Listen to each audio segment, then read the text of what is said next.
This is Pete's podcast number 6 and day number 16,011 on my way to my 100th birthday. So very exciting day today. Did my run this morning, so I'm all ready to go. Got my notes here. I'm very excited to share a couple of things with you guys this week. A lot of exciting things happening. And one of them is that one of my friends, Chris Matakas, he's a black belt in Jiu Jitsu, a good friend of my instructors, and I've met him a couple of times and definitely have connected with him on the socials, which mostly on Facebook. And he's a great guy, great martial artist. Wrote a book, and this is, I believe, his 4th book that he's written. And I know he's written at least 2 more, I believe 4, but it just came out. I got it right before, I actually ordered it before it was ready to be delivered. And so I thought that was pretty awesome. So it's called On Jiu Jitsu. And what I'm going to do is just share some things from it. As soon as I got it, it's a very small, easy read, but there's so much in it that I find myself still going back and going over my notes and meditating on it and really going deeper into understanding the things that he has shared in this book. So I highly recommend you get it. Even if you don't do jiu-jitsu, if you're a martial artist, you can definitely relate to the principles, concepts, his thoughts, his ideas that he shares here. And I'm going to share a couple of things here. But if you want to get it, I do have the books that I share on my podcast. I will be sharing it on my website. So if you go to peterliciaga.com, you'll see on my menu, it'll say Pete's Podcast Books. And you can find it there on my website, peterliciaga.com. Or you can go to peterliciaga.com/books. But I highly recommend you check this book out. So I want to first start off with a story in it and to set us up. So I'll be jumping around in the book, but I'll mostly focusing on discipline and a couple of things that I thought were really important. So let me go to the book On Jiu Jitsu by Professor Chris Matakas. And it's a story. I'm going to start with a story from about a Zen master with his student. And it goes like this. One day, the great Zen master received a visit from his most renowned student. Though brilliant and worldly successful, this student was bound up by ego and full of pride. The master served tea. He filled his student's cup to the brim and then kept pouring. The student watched as the cup overflowed, making a mess all over the kitchen table. Finally, he could no longer restrain himself and yelled, "The cup is full. No more will go in."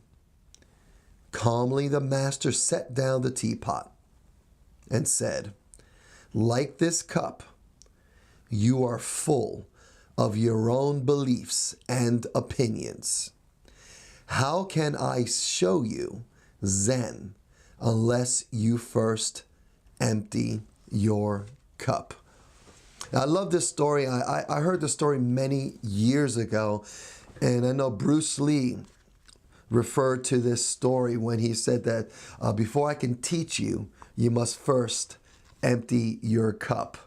And he did a demonstration with a glass of water that was half full, and he took a pitcher of water and started pouring water into this glass that was half full, and it started filling up and it overflowed. And he then referred to this story saying that unless you empty your cup, I cannot teach you. So I like this idea because so many of us, myself included, think we know it all. And when I was, after I read this story, I just stopped, took a pause, and remembered this line from Steve Covey that says that that you have to first seek understanding, and before before you could be understood. So we have to actually empty our cups. We have to become a student, and constant, never-ending idea of being a student, always being a student. With that being said, I want to go to page 16 on Jiu Jitsu, and we going to look at this. Chapter starts off with the problem. It's called The Problem. And let me go ahead and read the book. You'll get the gist of this. Many today complain about the millennials. We criticize their work ethic, their attention span, and their seeming aversion to effort as concern grows for the future of this country. But we forget the source of the modern dilemma. Now, I remember right now I'm thinking years ago, I was on the bus. I was living in Germany, doing shows in Germany, training martial arts in Germany. And I was on a bus, a tram, and with my instructor, Art Malapre. And I was standing up, the tram was packed with people. I saw senior citizens sitting up, and I felt for the senior citizens. And I saw all these young people sitting down, having fun, chattering with themselves. And I went to my buddy, my instructor, Art. I says, gosh, are these young people so rude? They should stand up and allow these senior citizens to sit down. And he put this little smirk on his face, and he says, well, you got to realize the kids that are sitting down were taught how to do what they're doing by the people that are standing up. And so they're sitting down there because of the lessons that they learned, and they've been allowed to sit there. So it had a moment for me to think about reflecting on, well, that's true. They're doing this because someone taught them this, and that someone were these senior citizens that are around here. And so, like he says here in this one paragraph, but we forget the source of the modern dilemma. So anyway, going back to the book, Chris continues, he says, the successes of those who come before paves the way for the weaknesses of those who follow. Let me repeat that. The successes of those who come before paves the way for the weaknesses of those who follow. It continues, generation after generation suffered as they ascended the hierarchy of human needs. And now, with those needs met, we chastise the perceived weakness of a generation that had no battles from which to acquire strength. A couple of days ago, I believe last week, I had shared a video that I put up. It's an audio, but I put up as a video on my YouTube channel, talking about how, discipline is not really needed in today's world. Do we really need discipline? And I allude to this. I talk about how, we don't need the strength of discipline because basically we have it easy out. Children have it easy. Our youth have it easy. And so this, again, reminded me of that. And going back to the book, Chris has a quote here from Thomas Jefferson. And the quote is very short. It says, we will be soldiers, so our sons may be farmers, so their sons may be artists. Very, very cool quote. And going on in the book, he says, Chris talks here saying, we now understand that such noble striving comes at a cost.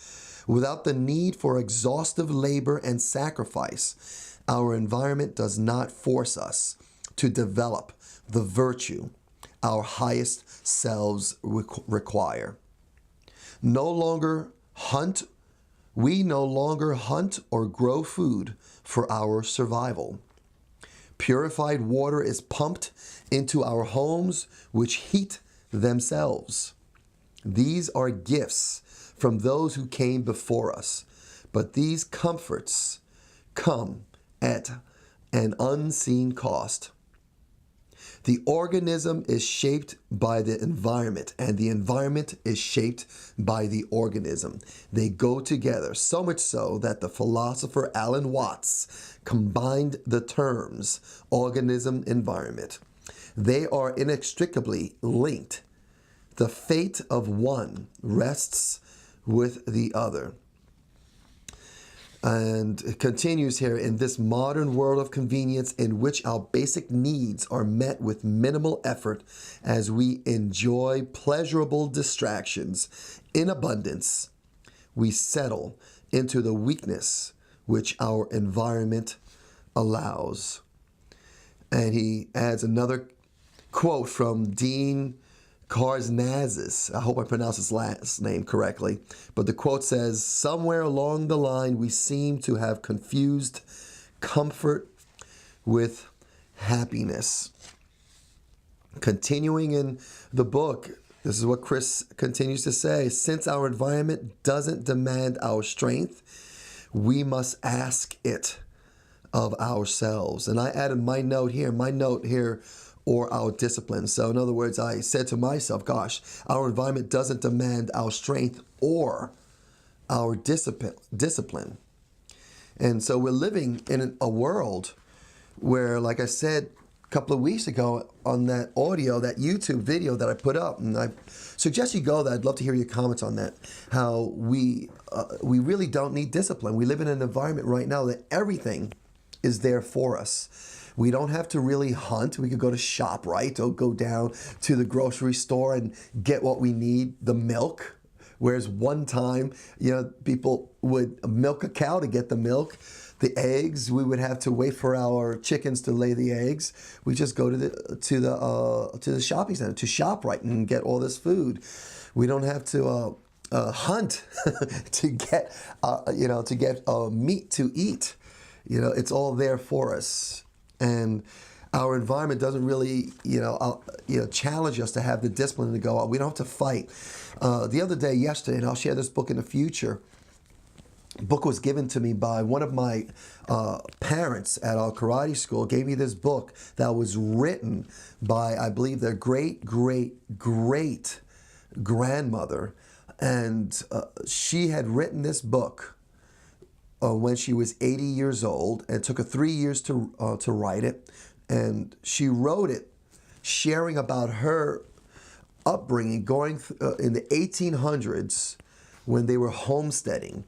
And it was an incredible look into history and what they went through when they were just living in the wilderness and just carving out a life. In short, their family came from Scotland and went to Canada, and from Canada went to North Dakota, and with the homestead, they found property, they claimed that property, they built a home, they got cattle, they started working the fields, and it really shared about their life there, what they had to do to farm. And there was a chapter in there where they actually had to leave because there were Indians coming that were going through to the different settlements and killing the people and burning down the houses. And so they had to leave. They went and left. And when so this story talks about their experience and what the kids went through, what she went through. And it's a great reminder of the comforts that we have today and the price that was paid by those that came before us. And our children really don't know that. I really don't know that. I know what I had to go through. Of course, some of you know that I came up through the Bronx, and I grew up in the streets and the struggles that I went through. And but then we go back in history, we see the discipline that was forced upon us, that we had to learn to carve out a life for ourselves so that we can survive. Discipline meant survival. That if you were not disciplined, if you did not get your food, you starved. And if you did not work the fields, you did not have your food, you starved. You did not hunt, you did not learn how to hunt, you did not learn how to protect yourself. You were basically would lose your life, or life was even harder. So back then it was really you had to have discipline. You had to learn these skills. These days, you really don't, which is why I created that audio. And do we really need discipline in today's world? Here in Mount Laurel, New Jersey, do we really need discipline? And so it's interesting. Anyway, let's go back to the book. Okay, and he continues, I have always viewed my life using the metaphor of a book. And I'm the same way. I relate to him here because I always looked at my life and I always say to myself, gosh, if my story, am I living a life right now that is worth being told? And which is why I'm doing this, which is why I do this audio, the videos that I do. I've been doing this for years. I've been journaling for years, for decades. And I know one day my great-great-great-grandchildren will be looking at this video and reading about me. And they'll be hearing about, this guy, Peter Liciaga, that's in their history books, part of their genealogy. And what did he do? Can I learn and be inspired by him, or is it a sad story and a pathetic story? I wanted mine to be one of victory. I wanted my story to be one that would be inspiring and encouraging and showing me overcoming obstacles. And so I relate to Chris on this. I have always, going back to the book, I have always viewed my life using the metaphor of a book. Is the life I live a story worth reading? And he asks this of himself in the book, continuing, my decisions strive to write a story I am proud to have lived. The highest self which authors such pages will be a product of massive, calculated effort toward a worthy ideal. This highest self can only be found by pushing through repeated resistance. When our environment does not provide such opportunity, we are tasked to either change that environment or find a new one. And he finishes this segment of the book, this chapter. Happily, we need look no further than Jiu Jitsu. Now, Jiu Jitsu is a martial art. Jiu Jitsu, translated, it's a Japanese term, and you translate to Japanese to English from Japanese means gentle art. Now, if anyone that does martial arts, especially Jiu Jitsu, you know that initially Jiu Jitsu is not so gentle. Martial art is not so gentle. It's pretty tough. But I've been doing it for several years. I've been doing martial arts for a long time, and I started doing Jiu Jitsu back in 2010, 2011. And I'm now at that place where I'm experiencing the gentleness of Jiu Jitsu, the gentleness of my martial art, because I've learned along the way, I've learned to empty my cup and to become that student, never-ending student. And there are some great quotes in there. Now, right after this chapter, he does, he starts, this chapter is called The Problem, and he does go into the next chapter, which says The Solution.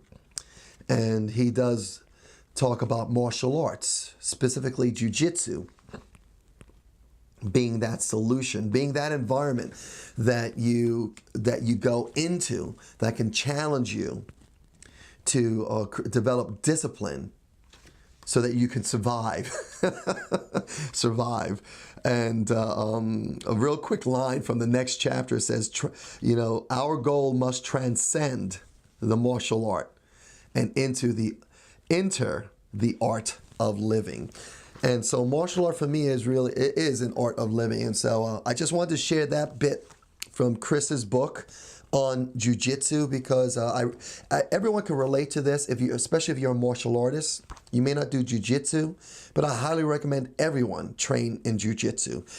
If you're training a martial art, do Jiu Jitsu, especially if you're a black belt. If you're a black belt and you don't train Jiu Jitsu, if you want any weight behind that black belt of yours, train Jiu Jitsu. That was the challenge that I had many years ago, and I did. And I can confidently say that that I have a lot of weight behind my black belt, even though I am not a black belt in Jiu Jitsu. I am a blue belt with 4 stripes as of today, and my next belt is purple. And I'm not a black belt in Jiu Jitsu. I have a black belt in Tang Soo Do. I have a couple of other black belts, but currently I train Tang Soo Do Muay Kwan at Donato Karate Center, and I just earned my 6th degree master level, quote unquote, master level in Tang Soo Do Muay Kwan under Michael Donato at Donato Karate Center. And I have a lot of weight behind that belt, behind that rank. And the weight behind that rank is weighed heavy because of my jiu-jitsu. And I confidently say that. And it's a powerful martial art. And I highly recommend every black belt to train in that. And yeah, so this is a great book. I like this book, and I highly recommend it. And so moving on. Okay, again, if you want that book, please go to my website, peterliciaga.com. You'll see on the menu Pete's Podcast Books, and you click there, it'll take you to the book. It has the list of books that I'll be sharing on my podcasts, and I'll be sharing a lot of books because I am like hungry for books, and I want to be that student. I want to read. I love reading.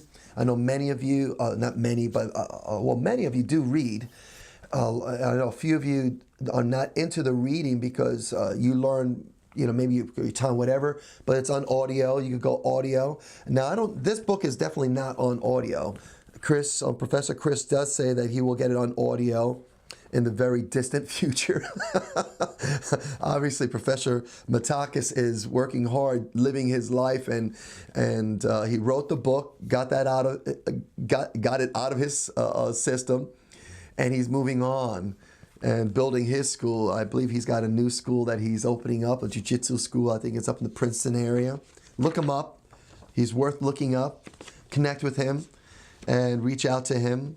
Let him know that Peter Liciaga talked about him.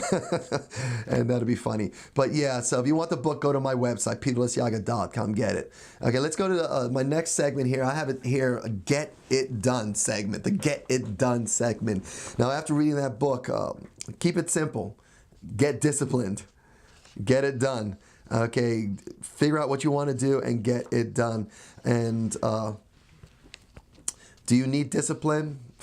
My goodness, you know how I feel about discipline. If you want to get anything done and you want to experience freedom, as Jocko Willink would say, discipline equals freedom. Have the freedom to do the things that you would prefer to do, to have the energy to have fun, to have the energy to do what you need to do in the course of the day and still have energy left over at the end of the day to do what you prefer to do, to live your day full out, to be proud of what you've accomplished in your day. You need that energy. Discipline gives that to you. Okay, so that you get up like I do. Many of you know that I get up early. Now, yesterday, my alarm. And my alarm was hidden. I had covered my alarm with my gi pants inadvertently. I just put my gi pants on where I put my watch, and it covered, so I didn't hear my alarm. So I got up at 4:50, not at 4:30. So I was like, oh my goodness, I got up. But which is why I know, that's why Jocko Willink says that, 3 alarms, have 3 alarms. I have 1 alarm, but I have faith in my ability to get up because I have an internal clock. I've always had an internal clock. So I got up. But that's why I get up early. I get up early because I want to get it done. I want to get my training. I want to get out and either walk, run, crawl, or limp. Doesn't matter. I need to get up, get out of the house, get out into the world, and just get out there and breathe fresh air, not stay in my home. I want to get out first thing in the morning. That's why I get up. And I did. I got up yesterday like I did today. That's it takes discipline to do that. And I start off my day with victory. I make that choice. So, to get things done, whatever you want to get done in the day, implement your discipline. Don't procrastinate. Don't put anything off. Stick to your plan. Get up and do it. If you have something that comes up, family emergency, anything, whatever comes up, get right back in it. Get what you want to get done. And that's my suggestion for getting things done. Just be disciplined, get it done. You have a challenge, good. Embrace the challenge and get it done, get what needs to get done, and improvise, adapt, overcome, move on. Okay, and my suggestion in martial arts, I always want to give a tip for training in martial arts. And my first thing is, first of all, just have a great instructor, someone that not only knows what they're doing, but is a student and knows that that they have a lot to learn. The one thing the other day I saw, and I probably saw it in Chris's book, this idea that wisdom, when you get understanding, when you understand, the more you understand, like for instance, as a 6th degree master, quote unquote master in Tang Soo Mudo Kwan, I am more and more aware of the fact that I don't know a lot. Okay, so I believe Chris Matakas had mentioned that intelligence, illuminates ignorance. And it's so true. The more you know, the more you realize you don't know. And find an instructor that really trains hard, that actively trains hard every day, lives the life 24/7, 365. That they don't just, they're just not a martial artist when they're teaching and then they live this other separate life. That drives me crazy. There's a congruency that when you look at what they teach on the floor, you see it lived out in their lives 24/7, 365. And that's important to me because one thing that I don't like is, someone that, I'm not talking about people that make a mistake that hey, like for instance, yesterday I did not get up at 4:30. I got up at 4:50. Okay. Oh, he's not getting up at 4:30. He missed it and everything like that. There's mistakes, but that you get back on track. That's the more. It's not about perfection. It's about embracing, being humble, knowing that you are weak, accepting and being aware of your weaknesses, and being aware of your strengths, and every day fighting a good fight, having this warrior mindset that you're going to get up, get it done no matter what, be disciplined no matter what, overcome, adapt, overcome, and do what you can. That's a martial artist. And an instructor is someone that does that. See that in them. And also see them striving for mastery in their techniques, getting better every day, surrounding themselves with their instructors, constant, never-ending learning. Find an instructor like that. So if you train in martial arts, make sure your instructor does that. And if they don't, you realize, hey, gosh, by my perspective, they're not doing it. Then you just rise above that. You do it. You live the life. Be a martial artist 24/7, 365, day in, day out, every day. Has its own challenges, but you're disciplined, you live your day, enjoying it, you could ride the waves, move mountains, which is, I learned that in Jiu Jitsu, riding waves and moving mountains. Have fun enjoying that, but live the life and have an instructor. Find an instructor that does that. Okay, and I have 3 training tips, specific tips that I want to give you guys. 3 martial arts training tips. Number 1, do your research. Seek understanding, seek wisdom, ask, make sure that you do your research. Start with, hey, go with this. If you want an example, my black belt test, I did, my essay was my research and sharing some knowledge, things that I did. That was my essay, and it was on my blog. So go to Liciaga/black belt test. That gives you an example, give you some information there. But start your own. Start your own blog. Start your own journal. Write down questions. Write down where you what you're learning, and write down the sources of that. Like, for instance, that's why I share the books. I'll share the books that I'm reading because I'm learning from these guys, the people that are writing, taking the time in their lives to put in paper, on paper, in a form that you can get Anytime in your life, anytime, there are books that I read, like the book that I have that was written in 1970. That's when the book was written, in 1970. And this book now I have, it's 2017. It was given to me, by a relative of the person that wrote this book in 1970, who was born in the 1800s, sharing their life there. Get this information. You're going to learn from it, and then share this with others. Do the research, get knowledge, get understanding, seek wisdom. So that's the number one tip in your martial arts training. And I heard earlier today, when I run in the mornings, these days, I'm listening to podcasts. And this morning, the podcast, who do I listen to this one? I listened to two, and I ended up with just really staying focused on one, was Jocko Willink's, one of Jocko Willink's podcasts. I don't have the exact number podcast, what number it was, but he was reading from a book that basically, talk about this, and sharing that knowledge. Do not think that you know it all. Do not think that the person that you are being mentored by, or that you're being taught by, your instructor, if you're a martial artist, your instructor does not know it all. They may make mistakes. So when they say to do something, question it. And question whether that's right or not, for you. Ask them, why you do this? If they say something and you say, wait a minute, that doesn't sound right, question it. I know when I first started martial arts, I was trained not to question anything, as if that these guys who were masters, that they knew everything, that they were perfect, that what they said went. And I came to find out that's not true. Okay, if they say something and it doesn't sound right to you, you question it. And if they push against your question, then I would question whether they are an instructor that you want to continue being under, because I think that's very, very dangerous. And Jocko Willink talks about, Jocko Willink, if you don't know Jocko Willink, Navy SEAL, retired Navy SEAL, and shares his experience as a commander, as a leader. And he takes that experience and he wrote a book called Extreme Ownership.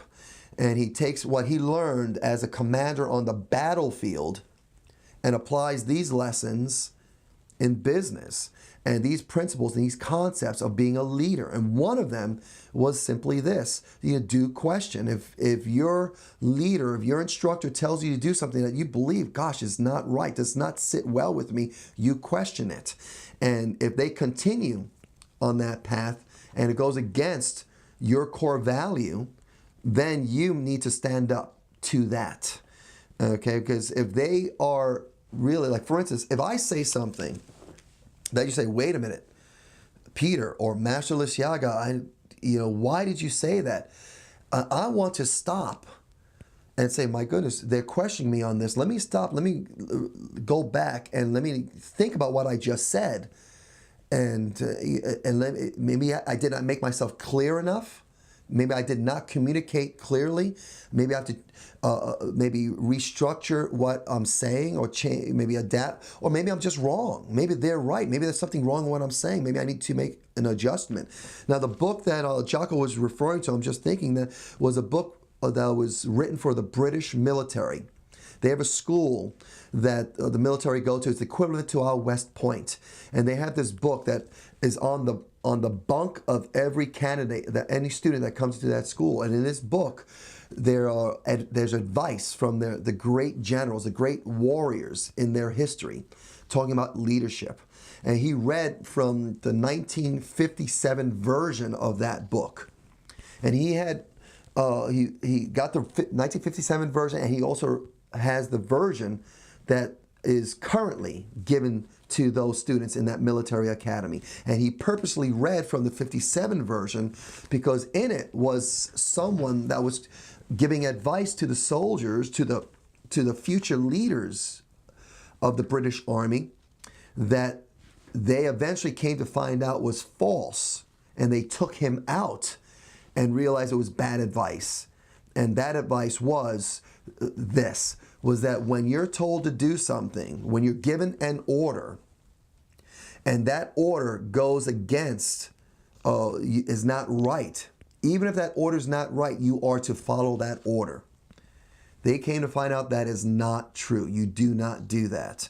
And even Jocko Willink says that if I give you an order to do something and you disagree with it, don't do it.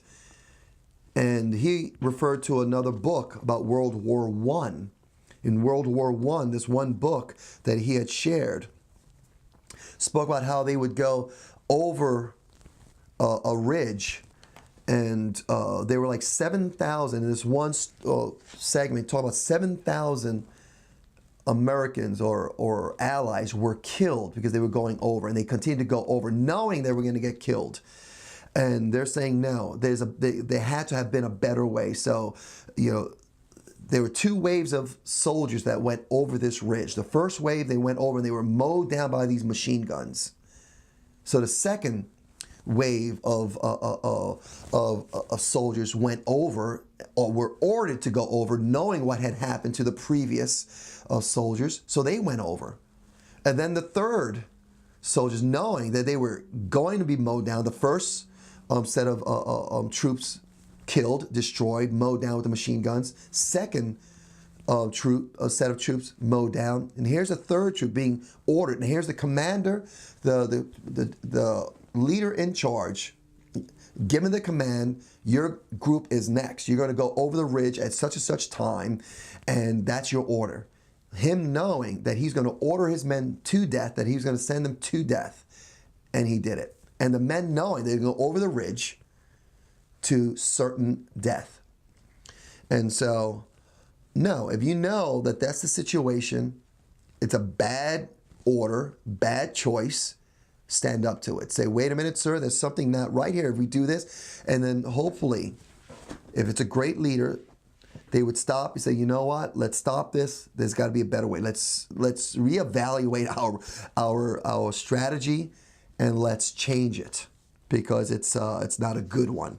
And so, seek research,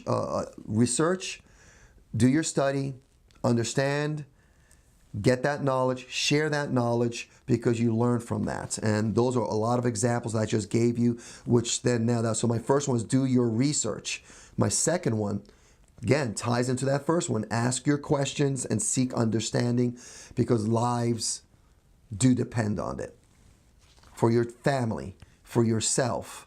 If I tell you to do something, if my instructor tells me to do something, and I know that if I do it, I'm going to get injured, I'm not going to do it. I don't care what they say, I'm not going to do it. Sir, I'm not going to do that because I will get injured. Okay, and so if I'm told to go into to do a jump kick, like for my 6th degree test, if I'm ordered to do a jump kick, and I can't do it because I know maybe I have a bad back or busted my knee because I'm 56 years old. My body has got its wear and tear, and I know in my mind if I do that, I'm going to get injured. And I say, you know what, I'll do the best that I can, but that's as high as I go. And then they instruct me, they order me, Master Liciaga, you must go higher, and I don't go any higher. They say, if you don't go any higher, you are going to fail. I say, you know what, then I'm going to fail.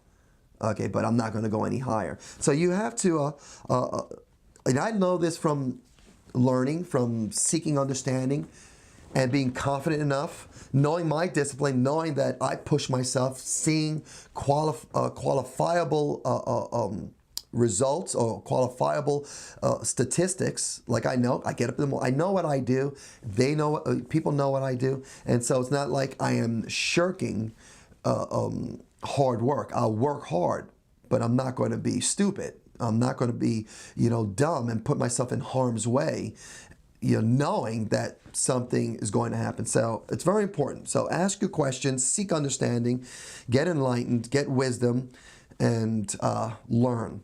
Number 3 is this.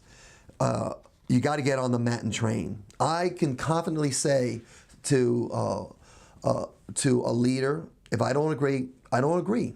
And this is why I don't agree. This is my training. I get on the mats. I train hard. This is what I do. So my position, my opinion is based on real training. I really get out there. I test, and I put myself in a position where I can learn. And it's hard. and I get smashed, but I learn from it. And I'm smart with it. There was a time in my jiu-jitsu, my martial arts training, I got hurt a lot. Now, not so much because I've gotten smarter. I've known to say no to this and yes to that.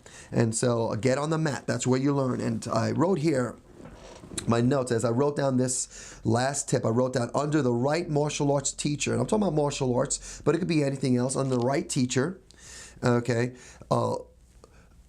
martial arts affords us the opportunity to suffer with purpose.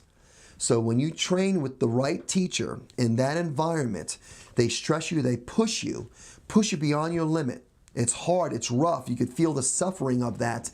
But you are being trained with a purpose, and you're going through the challenge with a purpose. And we have a saying in Jiu Jitsu, getting comfortable with being uncomfortable. You are uncomfortable with a purpose. And that this uncomfortability, this suffering, creates mental strength.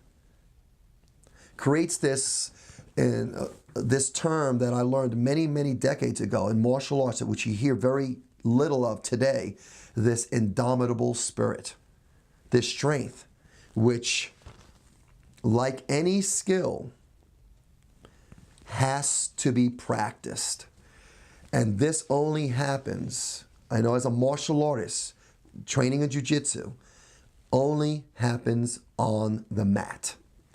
You've got to put yourself in that training situation where you are pushed, you are stressed, you are uncomfortable, and you get used to being uncomfortable, and you push yourself. You have to have an instructor. You have to be under an instructor that pushes you.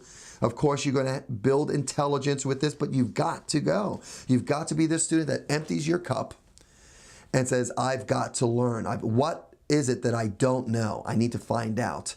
As recent as yesterday, I train every single day, every day.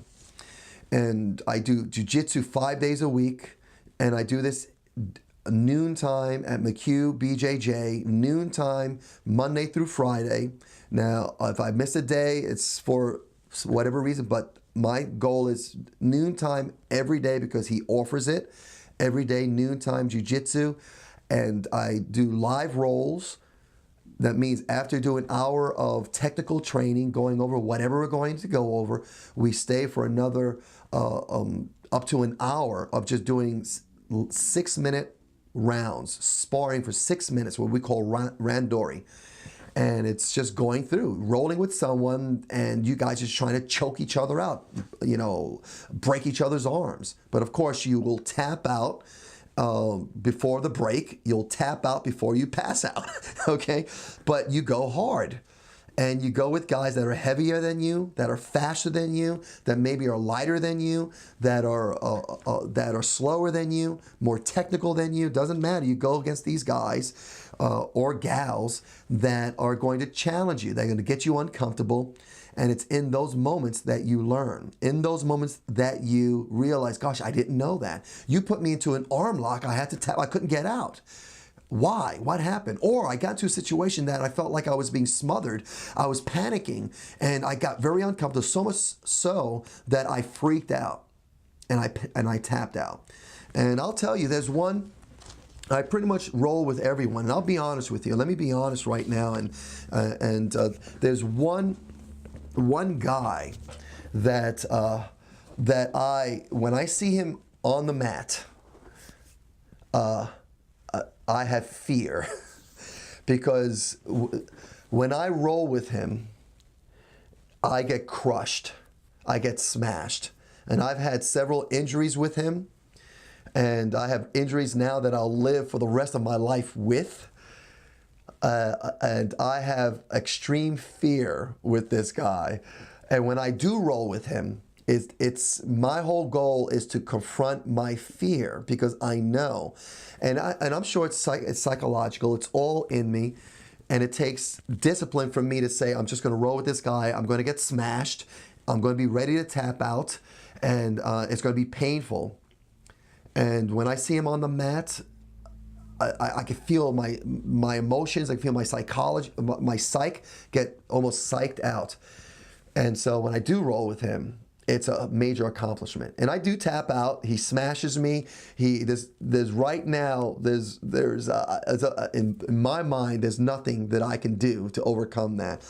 But when I do row with him, I learn a lot. It's with him that I learned how to improve my technique. It's him that I've learned how to survive. If I go 6 minutes with him, there was a time I wouldn't last 1 minute with him. I'd be exhausted and dead. Now I can go 6 minutes with him and survive it. And there's a lot of tapping, got me here, got me there, a lot of smashing, but I survived the 6 minutes. And for me, just surviving with him is an accomplishment.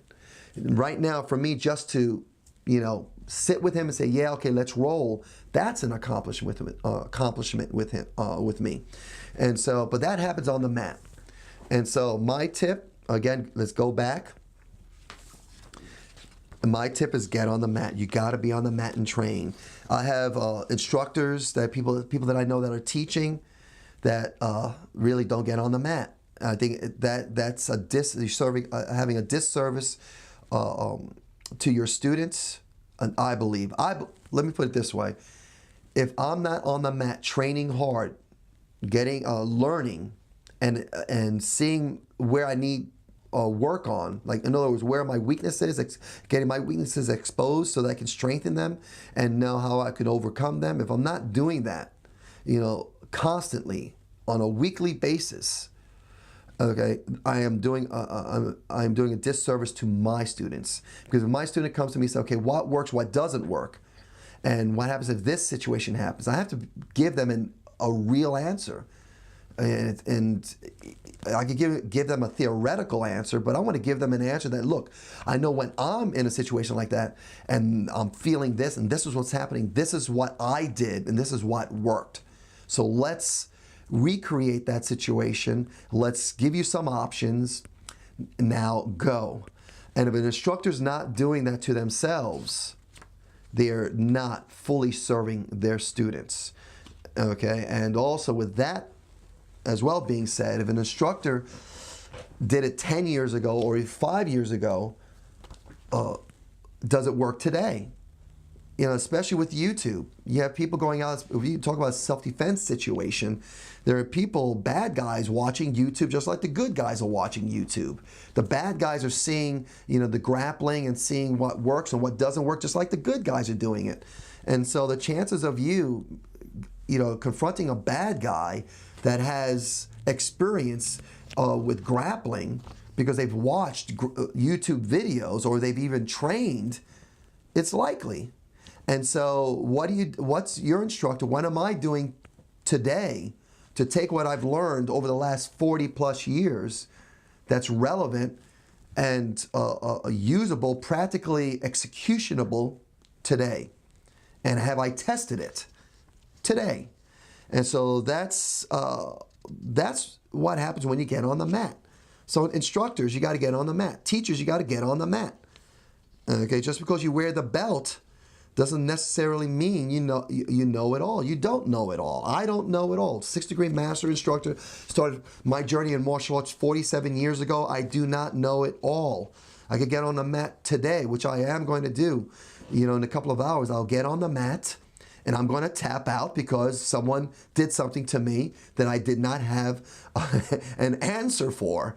And I'm going to realize that. And I'm going to then work hard to see if I can overcome that next time, have an answer for it next time. And all my years of experience, my intelligence has illuminated my ignorance. And so instructors, get on the mat. Okay, I think I got a bit of a soapbox there. Let me get off that soapbox there. And a couple of months ago, several months ago, I think it was last year, I put out this challenge to all the instructors out there, all the teachers in martial arts world, all you teachers out there. Here's a challenge for you to are you on the mat? Get on the mat. And I think I put a challenge out to instructors to get on the mat with me, and tap me out. I got a bit obnoxious with that. Whoops, got a bit obnoxious on that there. So, but anyway. Let's wrap it up. Let me wrap this up, guys. Okay, martial arts training tips, 3 of them. Do your research. Ask your questions and get on the mat and train. I put something over here and says, a strong person, if not asked to use their strength, will become weak. A strong person, okay, if not asked to use your strength, will become weak. If you don't get on the mat and do your technique and train, you will lose it. You will lose it. Yes, you will. Okay, here's my question. I have a question. Last week I answered questions. This week I'm going to ask questions. Hey, thank you guys for asking me the questions, and I'd love to answer your question. I'll do that next week. If you have any questions, please continue to send them to me. But my question to you is this: is the life you live a story worth reading? Is it inspiring? Is it motivating? And is it encouraging? If others were to see and read your story, that's my question to you. Okay, and of course, if you have any questions, you can contact me. Ask me. The best place to ask me. Well, I don't want to say the best place, but ask me on Facebook. I love it when you guys ask me on Facebook, because then it's there. Especially if you ask me on one of my posts. I share a lot of posts every day.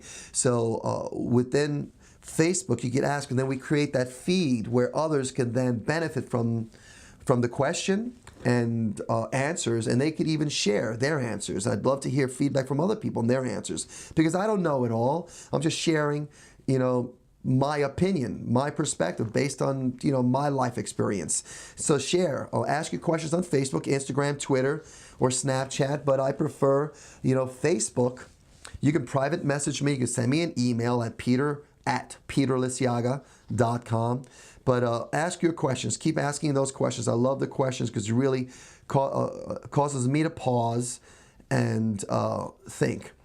Okay, my final thoughts. I always like to finish off and end my podcast with reminding you guys to support the work that's being done in the community. Like, for instance, Chris Matakas, his book, the work that he's doing, I support it 100%.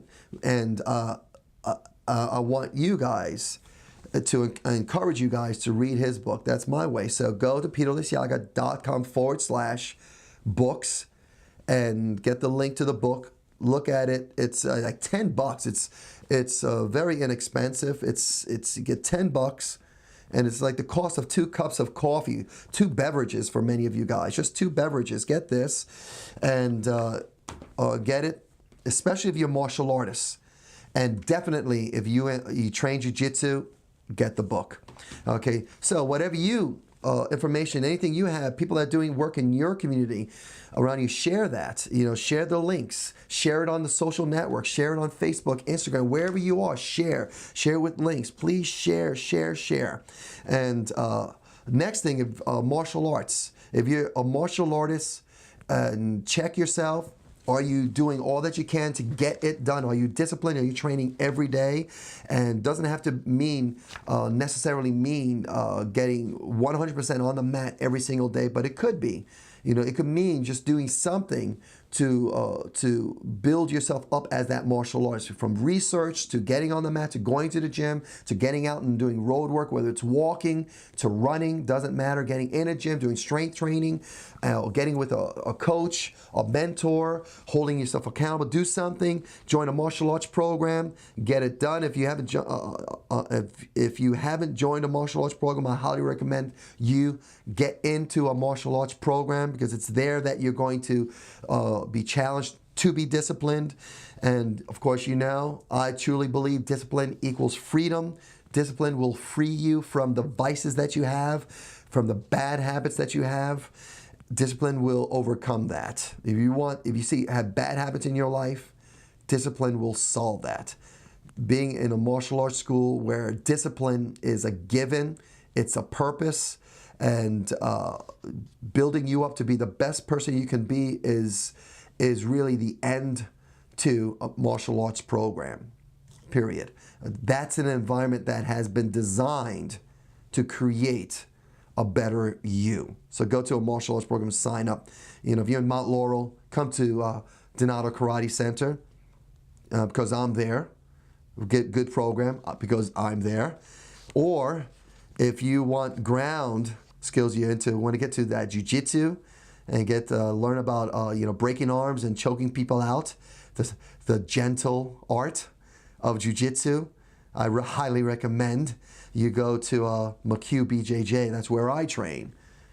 I train there, as many days as possible. Whenever I have time and they have a class, I'm there. Go to Professor Pete, McHugh BJJ. That's in Mount Laurel on Route 38. So you have McHugh BJJ on one end of Mount Laurel, and then you have Donato Karate at the other end. And I'm there, both schools, working it hard, training hard, getting it done. Being a martial artist, getting my discipline on, and getting free. Okay, so free yourself, get disciplined, join a martial arts program, get healthy, get fit, and share your journey. Sharing your journey inspires others to do the same. And don't wait. It's funny. I always get a kick out of people saying that, yeah, I'll join the program. I'll go to a gym or I go to a martial arts program. I'm going to get fit first. That's ridiculous.